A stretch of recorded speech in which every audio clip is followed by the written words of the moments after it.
Bismillah. Assalamualaikum warahmatullahi wabarakatuh. Alhamdulillahi wassalatu wassalamu ala rasulillah wa ala alihi wa ashabihi ajmain, amma ba'du. Kaifahalukum?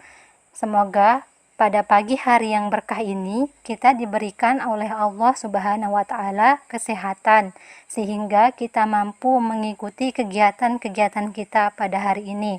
Dan semoga Allah Subhanahu wa taala memberikan semangat dan kemudahan dalam menuntut ilmu. Sebelum memasuki pembelajaran pada pagi hari ini, marilah kita berdoa kepada Allah Subhanahu wa taala agar diberikan ilmu yang bermanfaat.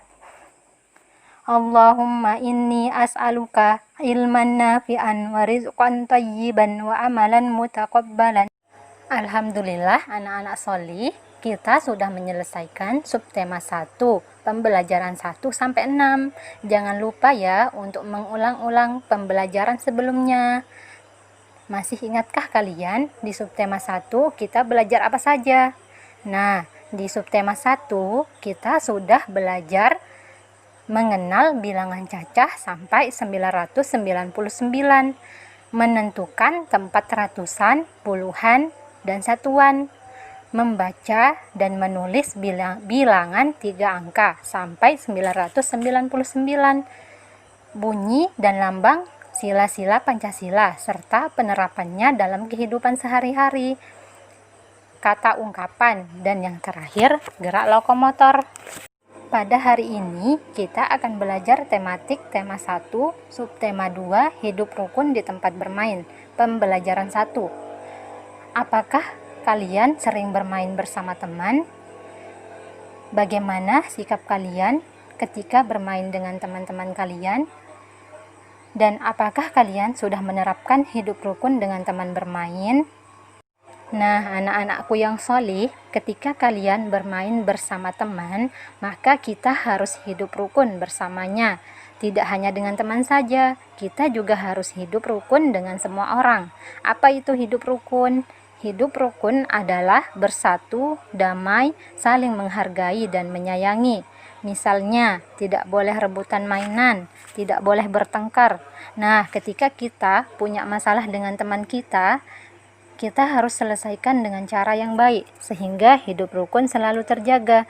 Membantu teman yang kesusahan, tidak boleh memilih-milih teman, dan sebagai seorang muslim, kita harus saling menghargai dan saling menyayangi.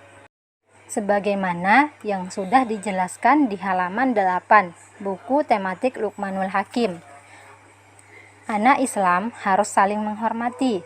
Anak Islam tidak boleh merugikan orang lain. Kita tidak boleh mengganggu teman. Hendaknya saling menyayangi dan membantu dalam kebaikan. Muslim satu dengan muslim yang lain adalah bersaudara. Ketika kita ingin mengganggu teman, cobalah merasakan bagaimana kalau kita diganggu. Kita harus berusaha mencegah lisan dari ucapan yang menyakiti perasaan orang lain. Kita harus berusaha mencegah anggota badan dari perbuatan jahil dan tidak berguna.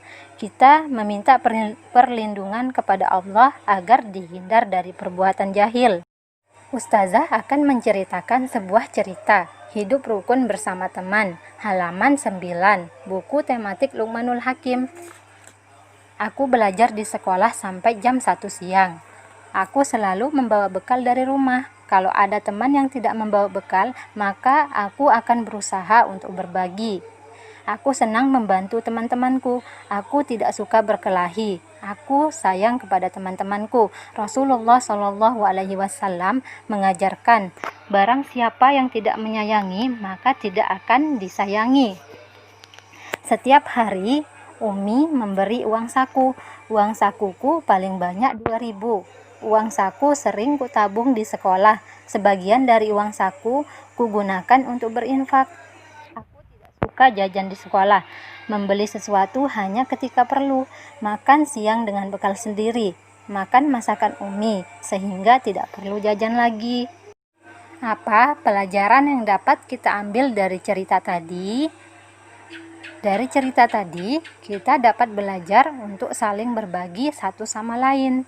membantu teman yang sedang dalam kesulitan. Misalnya, ada teman kalian yang tidak bawa bekal atau uang saku, kita bisa berbagi dengannya. Atau ketika ada teman yang lupa bawa pensil, nah jika kita punya pensil lebih, kita bisa meminjamkannya. Sebagai seorang muslim, kita tidak boleh pelit atau kikir. Perbuatan tersebut merupakan perbuatan buruk dan dibenci oleh Allah. Rasulullah Shallallahu Alaihi Wasallam bersabda, perumpamaan seorang muslim di dalam kasih sayangnya dan kecintaannya seperti satu tubuh. Jika sakit anggota tubuhnya, maka seluruh tubuhnya akan merasa susah tidur dan demam. Muttafaqun alaih. Selanjutnya, kita akan mempelajari kalimat ajakan dalam teks percakapan. Dengarlah percakapan berikut ini. Sar, ayo kita bermain bola bekel di teras rumahku. Ajak Nina. Ayo Nin, kita ajak teman yang lain ya, kata Sari. Boleh saja Sar, semakin banyak teman akan lebih menyenangkan, kata Nina.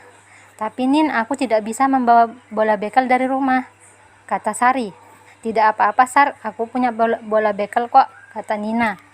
Anak-anak solih, dari percakapan tadi, manakah yang merupakan kalimat ajakan? Kalimat ajakan adalah kalimat yang di dalamnya terdapat sebuah permintaan. Kalimat ajakan pada umumnya diawali dengan kata ayo. Jadi, kalimat ajakan pada percakapan tadi yaitu ketika Nina mengajak Sari bermain bola bekel. Nah, selanjutnya kita akan mengamati tumbuhan di sekitar. Buku Luqmanul Hakim halaman 20-21. Tumbuhan mempunyai beberapa bagian diantaranya 1. Akar, 2. Batang, 3. Daun, 4. Bunga, dan yang terakhir biji. Akar berada di dalam tanah, berguna untuk menyerap air dan menyerap bahan makanan. Apakah semua tumbuhan memiliki bentuk akar yang sama? Tidak ya anak-anak. Ada tumbuhan yang memiliki akar tunjang dan ada tumbuhan yang memiliki akar serabut. Nah, selanjutnya batang. Bentuk batang bermacam-macam. Ada batang yang lurus, contohnya seperti pohon bambu atau pohon kelapa. Ada batang yang bercabang, cabangnya disebut ranting, contohnya pohon mangga atau pohon rambutan. Batang berguna untuk menopang tumbuhan dan mengalirkan air dari akar ke daun. Selanjutnya, daun. Bentuk daun juga bermacam-macam, ada yang menyirip dan yang menjari. Daun bertugas untuk mengolah makanan dan kemudian dibagikan ke seluruh bagian tumbuhan. Yang terakhir, bunga. Bunga berguna untuk perkembangbiakan. Bunga dapat berubah menjadi buah. Selanjutnya, kita akan mempelajari cara membandingkan dua bilangan. Jika kalian ingin membandingkan dua bilangan, caranya sebagai berikut. 1. Lihatlah ratusannya. 2. Jika ratusannya sama, maka lihatlah puluhannya. Yang ketiga, jika puluhannya sama, maka lihatlah satuannya. Perhatikanlah contoh berikut ini. Yang pertama, 353 dengan 357. Nah, yang pertama lihatlah ratusannya. Ratusannya sama, 3 dengan 3. Puluhannya juga sama, 5 dengan 5. Dan satuannya 3 dengan 7. Berarti 3 lebih kecil dari 7. Jadi 353 lebih kecil dari 357. Ustazah contohkan satu nomor lagi. 321 dengan 312. Lihatlah yang pertama, lihatlah ratusannya. Ratusannya sama, 3 dengan 3. Lalu lihatlah puluhannya. Puluhannya 2 dengan 1. 2 lebih besar dari 1, berarti 321 lebih besar dari 312. Materi untuk hari ini, marilah kita tutup pembelajaran dengan membaca doa kafaratul majelis.